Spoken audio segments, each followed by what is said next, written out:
Hello electronics first year. Last technique is your to stabilize your Q point is a voltage divider by, जिसको हम short में बोलते हैं VDB, voltage divider by circuit. मतलब इसमें voltage जो होती है वो डिवाइड हो जाती है, ठीक है, रजिस्टर्स की हेल्प से। अब इस वाले सर्किट को बिल्कुल चीज़ें बिल्कुल सेम रहेगी। वही क्यू पॉइंट, हमें जो क्यू पॉइंट है आपका वो निकालना है, IC और VC, वही स्टेप 1 स्टेप 2 स्टेप 3। लेकिन इसमें वोल्टेज डिवाइडर बाई सर्किट जब भी आपका होगा, इसको सॉल्व करने के लिए आपको सर्किट का थेवेनिन इक्विवेलेंट सर्किट पहले क्या करना पड़ेगा, ड्रॉ करना पड़ेगा, ठीक है। Draw the Thevenin equivalent of self by circuit, इसको हम सेल्फ बाई सर्किट भी कह सकते हैं, ठीक है। तो जैसे मैं अब आपको सर्किट दिखा रही हूँ, देखिएगा ज़रा, 1 बाय 1 इसको पूरा बता रही हूँ। सर्किट आपका कुछ इस तरीके से है। इसमें देखिए बच्चों, अभी तक हम ये ड्रॉ करते आ रहे थे। इसमें मीटर रजिस्टर भी रहेगा, RE भी रहेगा, RE। तो यहाँ जो करंट फ्लो करेगी दैट इज़ IE, ठीक है। यहाँ आपका IB था, यहाँ पर क्या है RC, ठीक है। अब देखिएगा ये आपका क्या है VCE, से पहले करते थे, कोई चेंजेस नहीं है, ठीक है।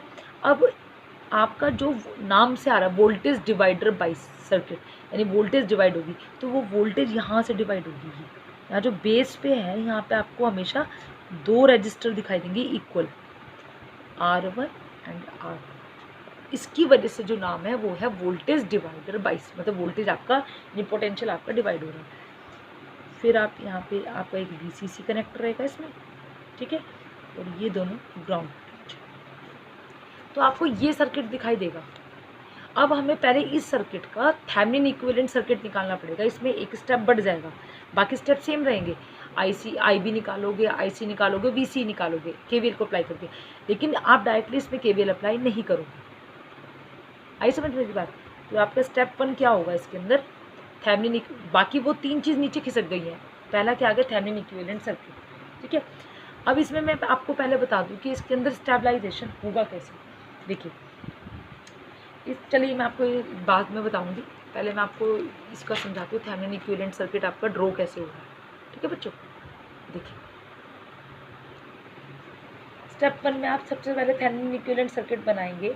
थेवेनिन इक्विवेलेंट सर्किट के लिए आपको क्या करना है, इन दोनों R1 R2 को आप क्या कर दोगे, रिप्लेस करोगे। थेवेनिन इक्विवेलेंट सर्किट जो बनेगा, यानी बेस RB जो है वो क्या है, यहाँ पे जो RB है वो R1 और R2 का पैरेलल कॉम्बिनेशन है।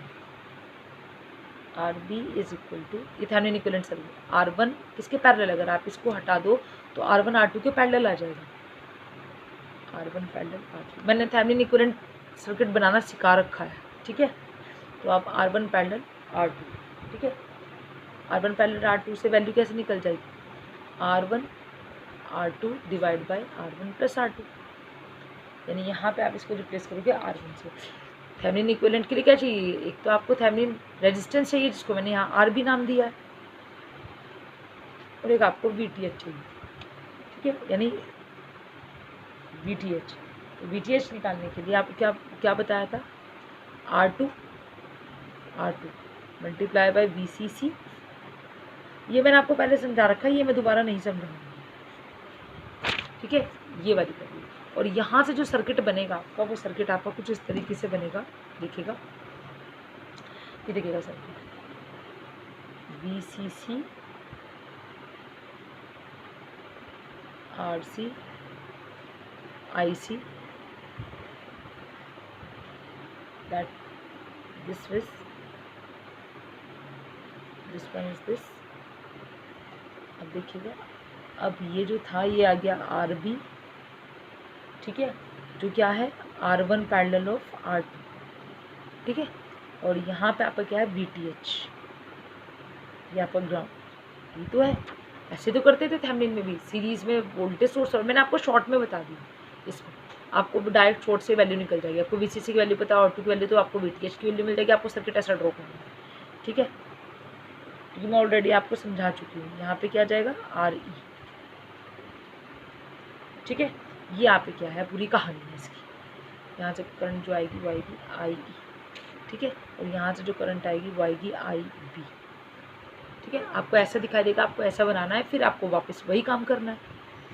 वही काम क्या करना है आपको, सबसे पहले आपको स्टेप 1 में चलेंगे आप, स्टेप 2 में।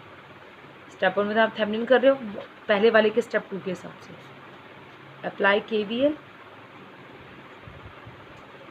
KVL ऑन इनपुट साइड या बेस लूप, ठीक है। कैसे करोगे, बेस लूप के लिए क्या करोगे, कलेक्टर साइड को हटा दोगे, कलेक्टर साइड को भूल जाइए, ये पूरा सर्किट आ जाएगा आपका। सर्किट कैसा दिखाई देगा, ये वाला सर्किट तो आप भूल जाओगे ना, ऊपर वाला कलेक्टर तो हटा दोगे ना, यहाँ पे सप्लाई में भूल जानी पड़ेगी, मतलब ये आउटपुट हटाओगे तो पूरा हट जाएगा, तो हमें नीचे वाले से मतलब है। देखिएगा RE ये क्या है आपका, RB VTH और क्या आ जाएगा आपका दिस वन, ठीक है। और अगर आप, क्योंकि दोनों सेम ग्राउंड पोटेंशियल पे है तो इसको कनेक्ट कर दीजिए, एक ही कर दीजिए, ठीक है। ये RE, ठीक है, ये आपका कलेक्टर साइड था, इससे कोई लेना देना नहीं है हमारा, सिर्फ केवल इससे लेना देना है, इससे, ठीक है। तो देखिए ये करंट IB है यहाँ पे, ठीक है। और ये वाली जो वैल्यू होती है हमेशा क्या होती है VBE, यहाँ जो करंट फ्लो कर रही है वो IE। लगाइए KVL, फटाफट KVL लगाइए, आप ऐसे सॉल्व करते हुए आओगे, ठीक है। VTH प्लस से माइनस की तरफ घूमते हुए, VTH माइनस RB IE, फिर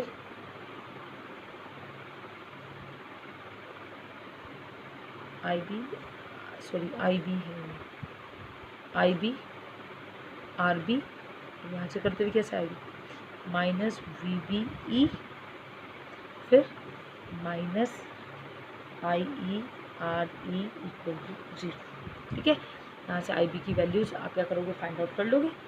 V क्या आ जाएगा, VTH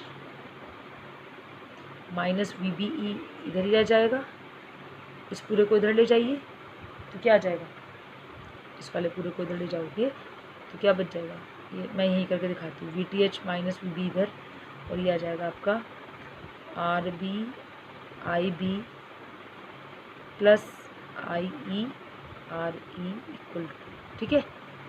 अब इस वाले को भी आप क्या करोगे, आपको ऑलरेडी पता है कि IE is equals to IB plus IC, और IB की वैल्यू क्या है, सॉरी IC की वैल्यू क्या है, बीटा IB। तो यहाँ वैल्यू क्या आ जाएगी, IE बराबर IB प्लस IC की वैल्यू क्या है, बीटा IB। तो यहाँ IE की वैल्यू का आप रिप्लेस कर सकते हो, अगर आप IB कॉमन लेते हो, 1 प्लस बीटा IB, ठीक है। तो अब यहाँ पे IE की जगह आप रख दीजिए, मैं इसको पूरा सॉल्व करके पहले एक बार VTH minus RB IB minus VBE, और IE की जगह क्या रख दीजिए, minus 1 plus beta RE IB। फिर आप IB इसमें से और इसमें से कॉमन ले लोगे, ठीक है। तो आपकी जो वैल्यू आएगी वो आएगी आपकी VTH माइनस IB, कॉमन ले लोगे आप IB, मैं शॉर्ट में सॉल्व करती हूँ फिर बहुत लंबी हो जाएगी वीडियो। IB इसमें से और इसमें से आप IB कॉमन ले लोगे, ठीक है, ये, और VTH माइनस VB इस पूरे को बाहर लिया होगे, VTH माइनस VB इधर ही रह जाएगा, और फिर जब IB कॉमन ले लोगे तो क्या बचेगा, ये बचेगा आपका RB यहाँ से, और क्या बचेगा, प्लस 1 प्लस बीटा RE, ठीक है बच्चों, ये इक्वेशन आ गया, डन। उसके बाद में आप स्टेप 3 पे चलेंगे, you knows the very well the step 3। Step 3 में क्या होगा आपका, वही you knows the IC equal to beta IB, फिर से बीटा की वैल्यू यहाँ रख दोगे तो क्या आ जाएगा, बीटा, और IB की value VTH minus VBE divide by RB plus 1 plus beta R, that's it, ठीक है।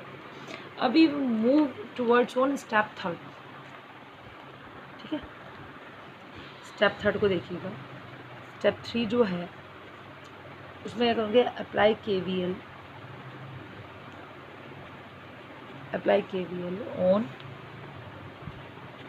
ऑन कलेक्टर साइड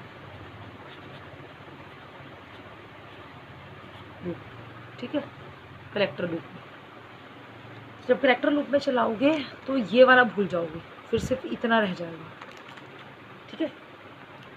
तो ये कुछ इस तरीके से रह जाएगा। इसको मैं रेड पेन से ड्रॉ करूँगी ताकि कोई कन्फ्यूजन ना रहे। यहाँ ड्रॉ कर देती हूँ, VCC RC, यहाँ से करंट जा रही है IC, दिस वन, और ये आ जाएगा आपका RE, ये आ जाएगा आपका IE, और दिस वन, और ये आ जाएगा आपका VCE। हमेशा शो करनी है जो चीज़ें मैं आपको बता रही हूँ, ठीक है। अब आप ज़रा इसमें सॉल्व कीजिए इसको, इक्वेशन को, ठीक है। देखिएगा देखिएगा बच्चों, कलेक्टर साइड पे इसको हमने भूल गए ना, इस वाले कुछ भूल जाइए, ऐसे क्या करोगे, VCC minus IC RC minus VCE, excuse me, minus VCE minus IE RE equal to 0, ठीक है। अब इसमें से VC की वैल्यू हमें चाहिए, बाकी सबको इधर ही छोड़ दो, VC को एक तरफ लिया, तो VCE equal to VCC minus IC RC minus IE R। That's all about your collector, ठीक है। जब भी आप काम करेंगे बिल्कुल ऐसे ही आपको शो करना है। मैं ज़्यादा करूँगी इसकी फ़ोटोज़ क्लिक करके आपको भेज दूँगी। दूसरा, इसमें अब कैसे स्टेबलाइज होगा क्यू पॉइंट, वो मैं आपको सीक्वेंस समझाती हूँ। वैसे उस सीक्वेंस की भी मैं फ़ोटो भेजूँगी जैसे मैंने पहले वाले की कही है, ताकि आपको याद रहे। तो VDB में कैसे हो रहा है देखिएगा, सीक्वेंस कैसे होगा देखिएगा, दूसरे पेन से समझाती हूँ उसको। अगर आपका IC इंक्रीज़ होगा, किसकी वजह से IC इंक्रीज़ होगा, अगर आपकी क्या होगा, टेम्परेचर के बढ़ने से IC इंक्रीज़ होगा due to increase in temperature. उससे आपका क्या होगा, बाय विच बीटा और लीकेज करंट आपकी दोनों क्या होंगी, इंक्रीज होगी, ठीक है। अब IC इंक्रीज हो रहा है तो हमें पता है कि IE बराबर IB प्लस IC के होता है। IB बहुत कम होता है, IE बराबर IC के होगा, ठीक है, क्योंकि बेस करंट बहुत कम होती है, तो IE बराबर IC के। तो मतलब अगर IC बढ़ रहा है तो IE भी क्या होगा आपका, इंक्रीज होगा, ठीक है। IE increases due to IC increases. Then उसके बाद में अब आपका IE इंक्रीज हो रहा है तो ड्रॉप V इक्वल टू क्या होता है, IR, यानी आपका जो एमीटर वोल्टेज है दिस वन, यहाँ पे जो वोल्टेज है IE RE, जब आपका IE बढ़ रहा है तो पूरी टर्म ये तो फिक्स ही है, तो जब आपका IE बढ़ रहा है तो ये पूरा प्रोडक्ट बढ़ जाएगा, यानी आपकी वोल्टेज बढ़ जाएगा, मतलब आपका ड्रॉप बढ़ जाएगा। Means voltage drop across ammeter voltage IRE increase, ये भी इंक्रीज हो जाएगा, ड्रॉप भी इंक्रीज हो जाएगा। लेकिन हमें ये पता है कि जो आपका VB है, बेस वोल्टेज जो है वो यहाँ पे क्या है, कांस्टेंट है, VB जो है वो आपको, but VB is constant, VB क्या है आपका, कांस्टेंट है, इसलिए क्योंकि VB बेस वोल्टेज आपका कांस्टेंट है, यानी बेस एमीटर वोल्टेज ये भी क्या है आपका, ये आपका ज़्यादा बढ़ेगा नहीं, ये आपका कम ही रहेगा, डिक्रीज होगा। जब VB कम रहेगा तो यानी आपका क्या कम रहेगा, आपका बेस करंट। VB कांस्टेंट है मतलब कम है, तो आपकी बेस करंट वैसे भी आपकी कम ही होती है, तो IB भी आपका क्या रहेगा, डिक्रीज, जिससे क्या होगा, जिससे क्या हो जाएगा, IC इक्वल टू, हमें पता है, we know that IC equal to beta IB plus 1 plus beta IC ये पहले से कम, ये पहले से डिक्रीज हो रहा है, ठीक है। कलेक्टर करंट और बीटा IB का भी कोई इफेक्ट ज़्यादा नहीं पड़ रहा है, ये भी आपका क्या हो रहा है, कम ही है। तो आपका IC भी क्या हो जाएगा अब, यानी IC किस पे डिपेंड कर रहा है, IB पे, ये पहले ही घट रहा है, यानी आपका IC भी क्या होगा, डिक्रीजेस, IC ऑल्सो डिक्रीजेस, ठीक है बच्चों। ये आपके क्या है, it's all about your techniques. अब जो मैं नेक्स्ट बताऊंगी वो आपको बताऊंगी सिंगल स्टेज, ठीक है, सिंगल स्टेज एम्पलीफायर। पहले मैं सिलेबस पूरा कर दूं, फिर जो पूछना होगा वो आप बाद में पूछेगा। न्यूमेरिकल बिल्कुल सेम इसी तरीके से होगा, क्योंकि वैसे भी आप जो आपकी वीडियोस है वो बहुत कम व्यू कर रहे हो, तो बहुत ज़्यादा पेन लेके पढ़ाने का कोई मतलब नहीं है, मतलब इन माई ओन वीडियो, ठीक है बच्चों। तो जितना पढ़ा रही हूँ दैट्स ओके, क्योंकि आप लोग उसमें भी सेटिस्फाइड हैं तो कोई दिक्कत नहीं। तो मैं आपको नेक्स्ट पढ़ाऊँगी सिंगल स्टेज एम्पलीफायर। अभी कंप्लीट होने पे ही है सिलेबस, ज़्यादा चाहूँगी तो ज़्यादा 10-12 वीडियोज़ में आपका सिलेबस कंप्लीट हो जाएगा। मैं तो धीरे धीरे इसलिए कर रही हूँ कि आपको इजीली समझ आ जाए, ठीक है। Thank you very much.